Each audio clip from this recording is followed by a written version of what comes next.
pendant 1 minute rappeler un peu aux gens que le pasteur bienvenu, ça fait plus ou moins 25 ans qu'il prêche la parole. Il a prêché dans plusieurs pays à travers le monde.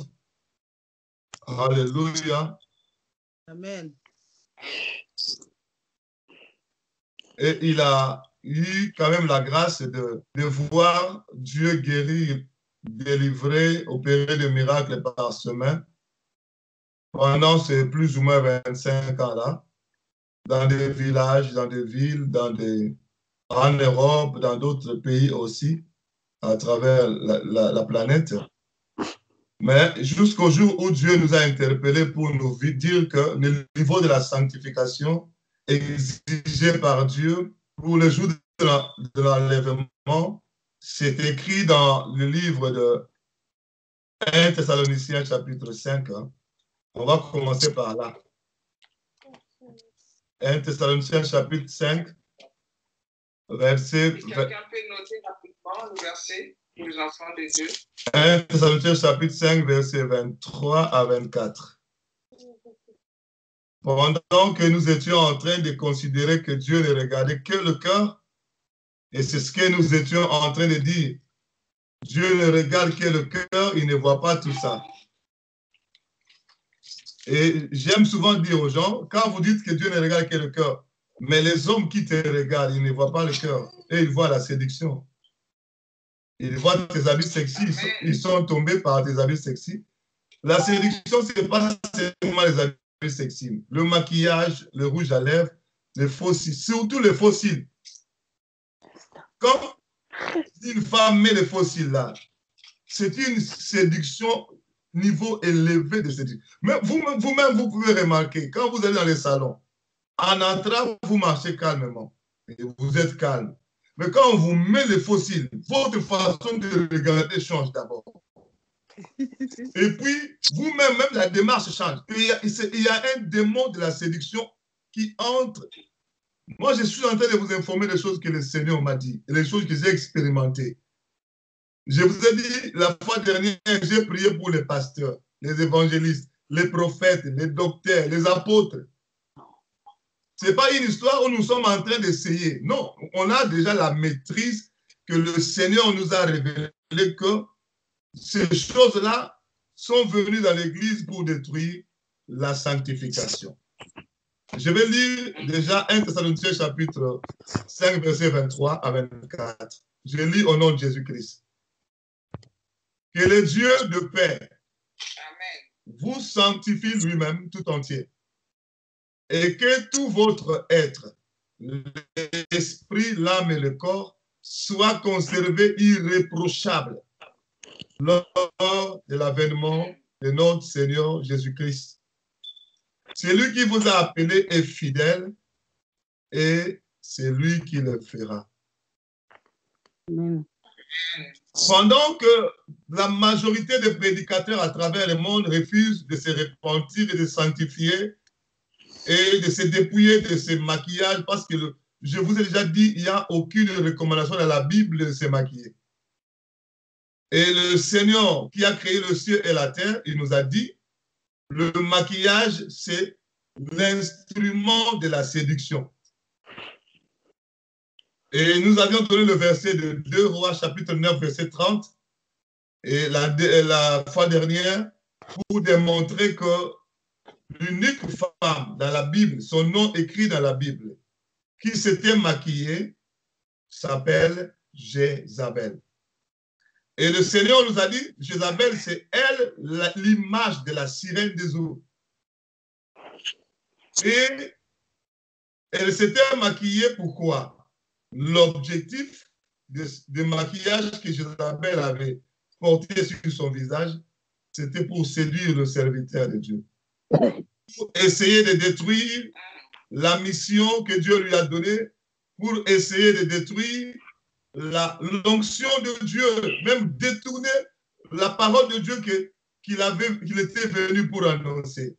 Elle a écouté que Jéhu était en train de venir. Il est entré dans Gisraël. Je vous ai déjà donné le verset 2 Rois, chapitre 9, verset 30. Jézabel est allée vite se maquiller. mettre le phare. Et elle s'est posée sur la fenêtre. Pourquoi? Pour la séduction. Mon frère, ma soeur, pendant que le diable est en train de faire dire aux prédicateurs que Dieu ne regarde que le cœur, et plusieurs prédicateurs, le problème de Dieu, c'est le cœur. Dieu ne regarde seulement le cœur. Mes frères, moi, je suis allé fouiller dans la parole de Dieu, dans la Bible. Je n'ai vu aucun verset où c'est écrit là-bas que Dieu ne regarde seulement le cœur. Si vous avez ça, il faut me donner. Parce que ça fait 5 ans que je cherche ça, je n'ai pas trouvé. Dieu voit l'esprit, l'âme et le corps, comme la Bible nous dit. Et la Bible dit que Dieu de paix vous sanctifie. C'est lui qui nous sanctifie totalement. La sanctification doit être totale, dans l'esprit, dans l'âme et dans le corps.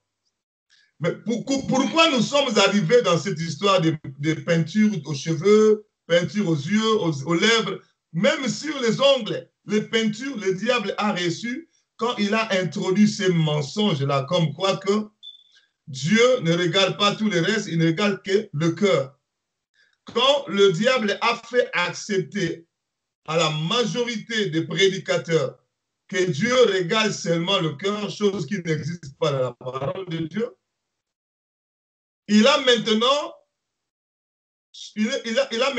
profité de ces mensonges-là pour introduire dans le corps, parce que Dieu ne regarde pas le corps selon son message, selon le message de beaucoup de prédicateurs. Il ne regarde que le cœur, pas le corps.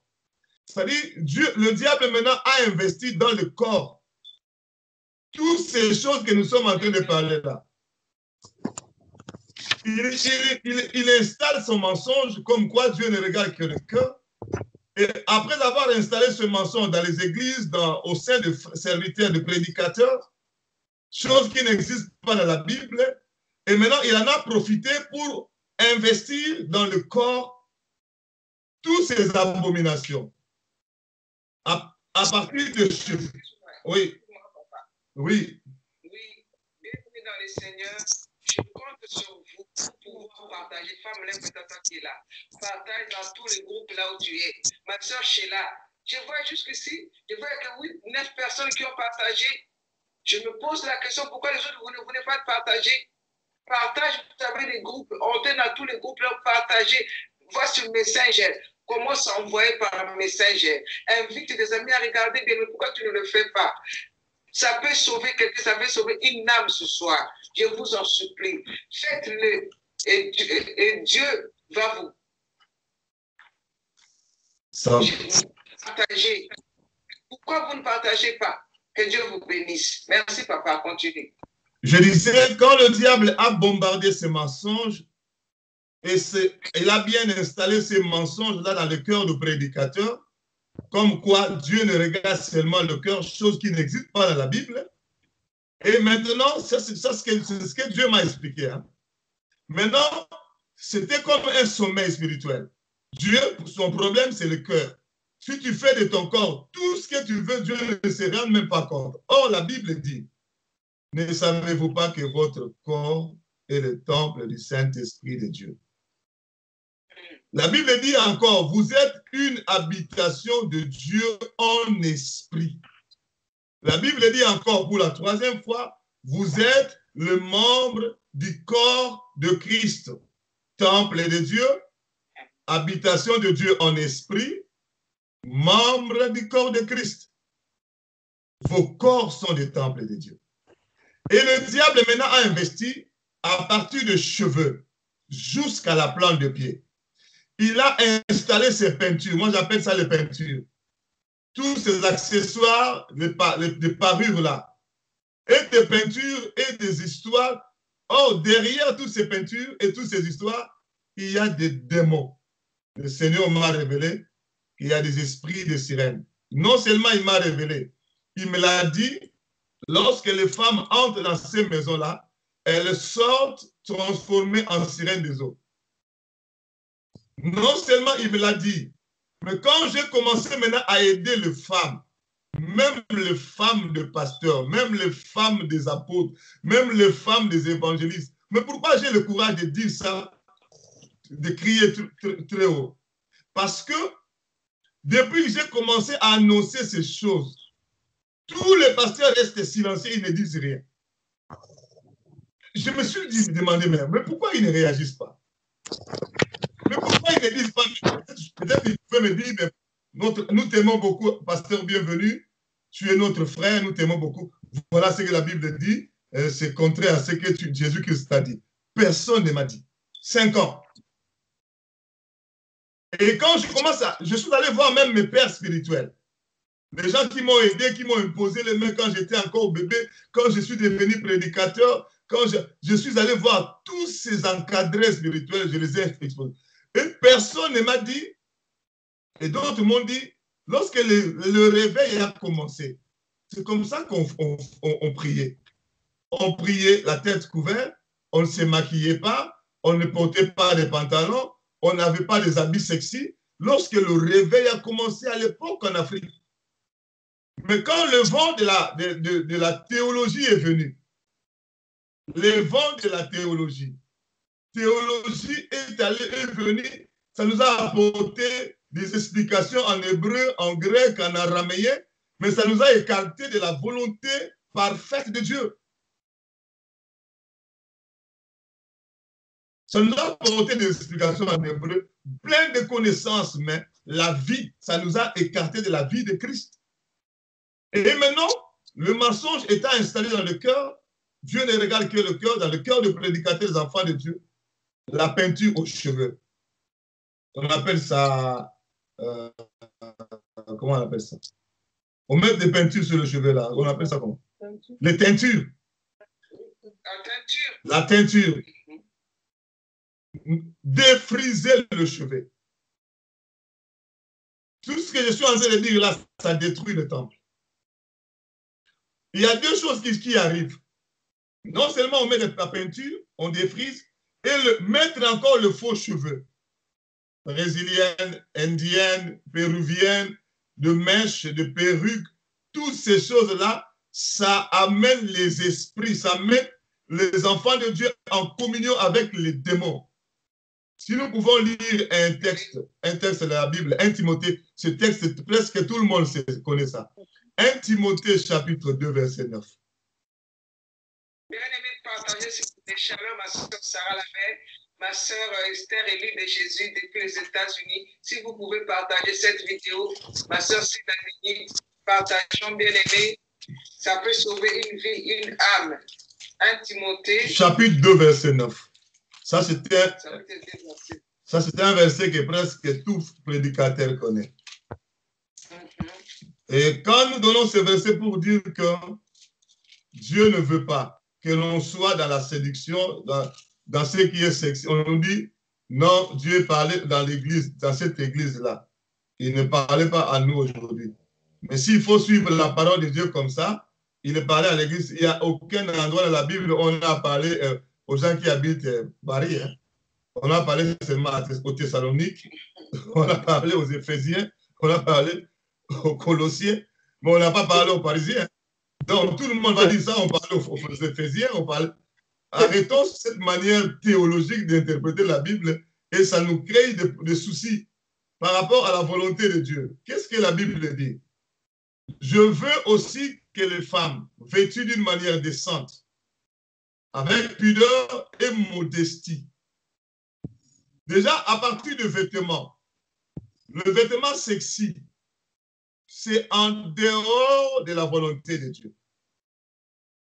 Quand on parle de vêtements sexy, c'est tout vêtement.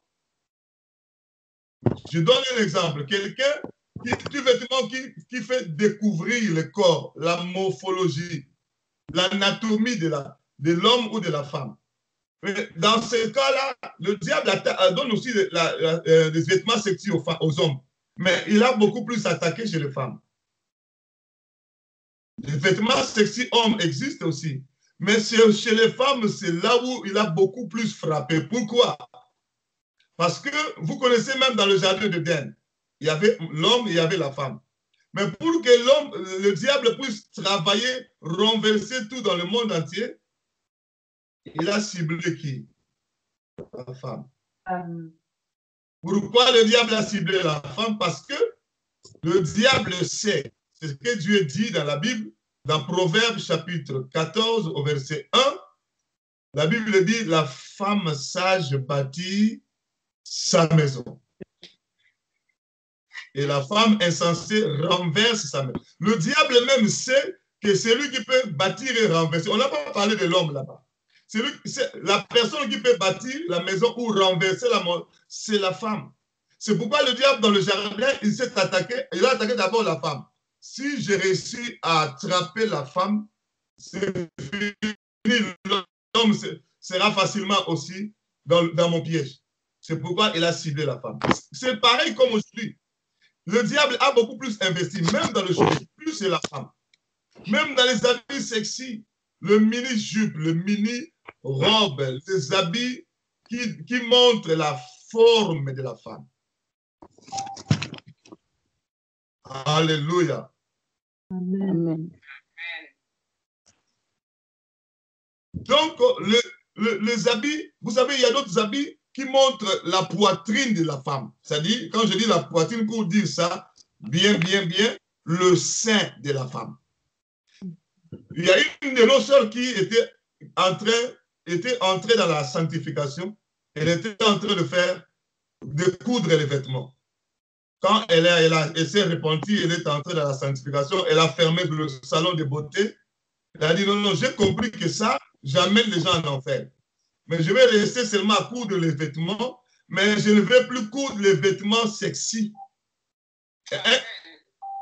Elle s'est dit comme ça. Un jour, une sœur en Christ, modératrice de son église, est venue faire coudre son vêtement.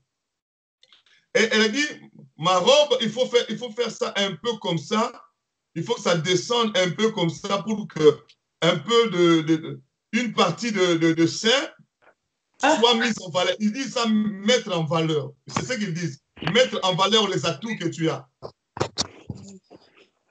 Si elle a une poitrine un peu imposante, elle doit mettre ça en valeur. C'est-à-dire ça doit se faire voir un peu. Mais ça, si nous devons laisser ça aux païens, ce n'est pas nous, les servants de Dieu. Et la sœur qui était servant de Dieu, qui était en train de coudre ses vêtements, cette sœur qui était en train de coudre le vêtement, elle a dit, non, ma sœur, moi, je ne peux pas coudre le vêtement sexy.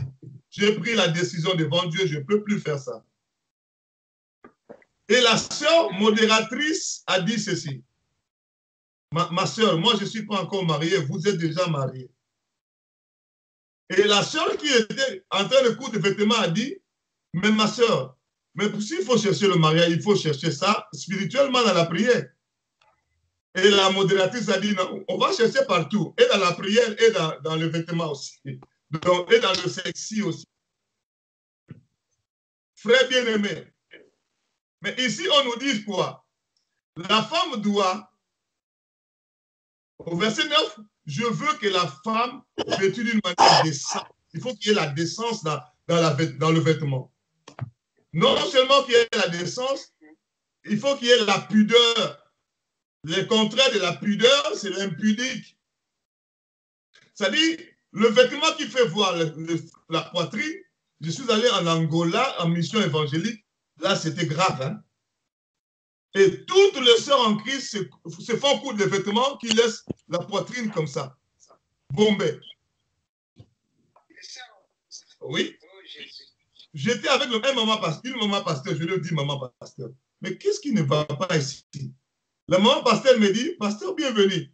Elle s'achète des sous-vêtements, des soutiens qui ont moins de taille que la taille normale. Ça dit, il faut que ça soit trop petite pour que ça fasse exploser la poitrine.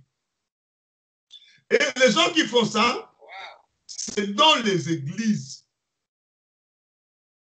Et si nous voulons parler de nous sanctifier, on dit Dieu regarde le cœur. Mais oui, je sais, ça, même s'il faut croire que Dieu regarde le cœur, mais la personne qui regarde tes seins bombés, il ne regarde pas le cœur. Elle regarde ton corps et la personne est séduite. Le Seigneur veut que nous puissions nous habiller avec d'une manière décente, avec pudeur. Et non seulement pudeur, et modestie. Et dans le cadre des habits impudiques, il y a aussi les pantalons pour les femmes. Parce que la femme a été créée avec une forme. Un peu comme ça, c'est différent des hommes. Mais quand la femme s'habille en pantalon, quand vous passez comme ça, qu'est-ce qui arrive? Les gens vont faire comme ça. Les gens vont regarder. Pourquoi regarder? Parce qu'ils voient la forme. Si les pieds sont X, ah non, ils ont des pieds X. Si c'est un peu courbé comme ça, et les gens regardent, les pieds sont courbés. Et puis quand vous regardez bien, avant, moi, depuis que j'ai commencé à parler de la sanctification, quand vous regardez bien, ça dessine, même devant, ça dessine, vous savez voir, ça c'est quoi, ça c'est quoi. C'est sexy le pantalon pour la femme. Mais il y a aussi des pantalons sexy pour les hommes, ça je le sais. Les hommes aussi portent des pantalons qui, avant d'enlever ça, il faut qu'ils soient sur le lit pour que quelqu'un vienne tirer. Ça aussi c'est sexy.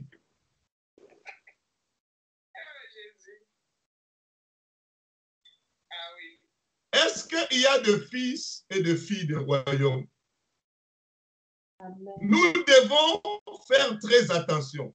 Car quand tu t'habilles d'une manière impudique, sans pudeur, sans décence, tu es en train de séduire, tu es en train de gagner les âmes pour le royaume du diable. Et qui viendra te prendre pour te faire entrer dans le royaume des cieux? On nous parle de vêtements. Ça, c'est... On nous parle également de tresses. On ne se parle ni de tresses.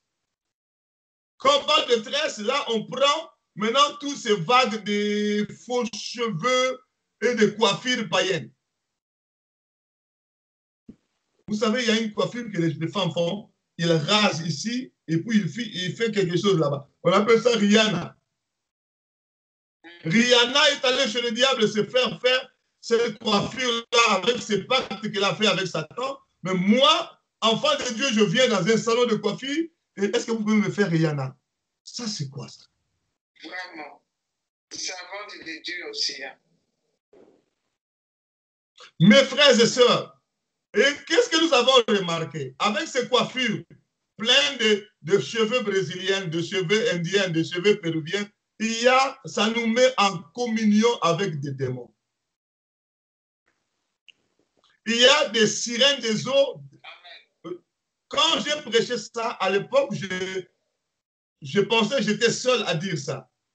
Actuellement, j'ai vu beaucoup de pasteurs, le Seigneur les a menés dans le paradis, il les a parlé, ces cheveux-là, il y a des sirènes. Moi, j'ai dit à maman Fifi, voilà les choses que le Seigneur m'a dit. Moi, le Seigneur m'a parlé et moi-même, je suis allé voir ces sirènes-là dans les délivrances. Voilà, quand je commence à parler, ce qui fait que tout le monde est KO, parce que moi, je suis allé découvrir ces sirènes-là, non seulement dans les visions que le Seigneur m'a données, et aussi dans les délivrances. De centaines et de centaines de cas, de sirènes de faux cheveux, de sirènes des habits sexy, de sirènes de maquillage, de sirènes de rouge à lèvres, de sirènes de lentilles.